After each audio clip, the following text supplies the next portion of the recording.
Jersey শুধু কি কাপড়ের তৈরি একটি পোশাক মাত্র? না, মোটেও নয়। খেলোয়াড়দের কাছে যেমন দেশকে বিশ্ব দরবারে তুলে ধরার অন্যতম মাধ্যম, অন্যদিকে সমর্থকদের কাছে ভালোবাসার এক নাম। প্রতিটি বিশ্বকাপ এলেই সমর্থকদের আকর্ষণের কেন্দ্রবিন্দুতে থাকা প্রিয় দলটি কিংবা পছন্দের তারকারা যে জার্সি পরে বিশ্ব মঞ্চ কাঁপিয়ে বেড়াবে সেটির দিকে। সন্নিকটে আরেকটি বিশ্বকাপ, তাই জার্সি নিয়ে সমর্থকদের আগ্রহ ঠিক আকাশ ছোঁয়া। তবে প্রতিবারই জার্সি নিয়ে হয় ব্যাপক নাটকীয়তা, এবারও হয়েছে ঠিক তেমনই।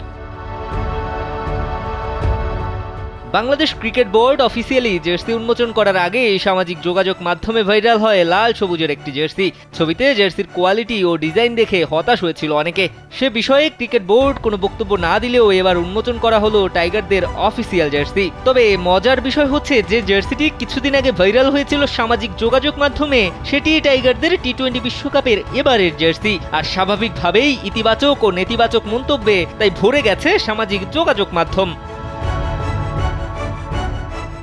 সাকিব শান্তরা এবার যে জার্সি পরে টি-20 বিশ্বকাপ মাতাবেন সেটি যেন ঠিক মনে ধরেনি ভক্ত সমর্থকদের। লাল সবুজের মিশ্রণে যে জার্সি প্রকাশ করেছে বাংলাদেশ ক্রিকেট বোর্ড, সেটি নিয়ে সমর্থকদের নেতিবাচক মন্তব্যের সংখ্যাই যেন অনেক বেশি। কেউ বলছে মোবাইল গেম WCC থেকে নকল করা হয়েছে, আবার কেউ তো টাইগারদের এই জার্সিটাকে তুলনা করছে কয়েদিদের পোশাকের সঙ্গেও। কেউ তো বলছে এই জার্সি ডিজাইন করা হয়েছে গুলিস্তানের লোকাল কোনো দোকান থেকে। এবারে টি-20 বিশ্বকাপের জার্সি জাদুঘরে রাখার প্রস্তাবও তুলেছেন অনেকে। জার্সি ডিজাইনারকে নোবেল দেয়া থেকে শুরু করে অনেকে তো দাবি করে বসেছেন এর চেয়ে ভালো ডিজাইন তারাই করতে পারতেন। সাম্প্রতিক সময়ে বাংলাদেশ দলের পারফরমেন্স যেমন হতাশাজনক, টাইগারদের এবারের জার্সিকেও সেই হতাশার সঙ্গেই তুলনা করেছে ভক্ত সমর্থকদের একাংশ। জার্সি নিয়ে সমালোচনা থেকে বাঁচতে বাংলাদেশ ক্রিকেট বোর্ড মধ্যরাতে প্রকাশ করেছে এবারের টি-20 বিশ্বকাপের জার্সি, এমন দাবিও করতে দেখা গেছে অনেককেই।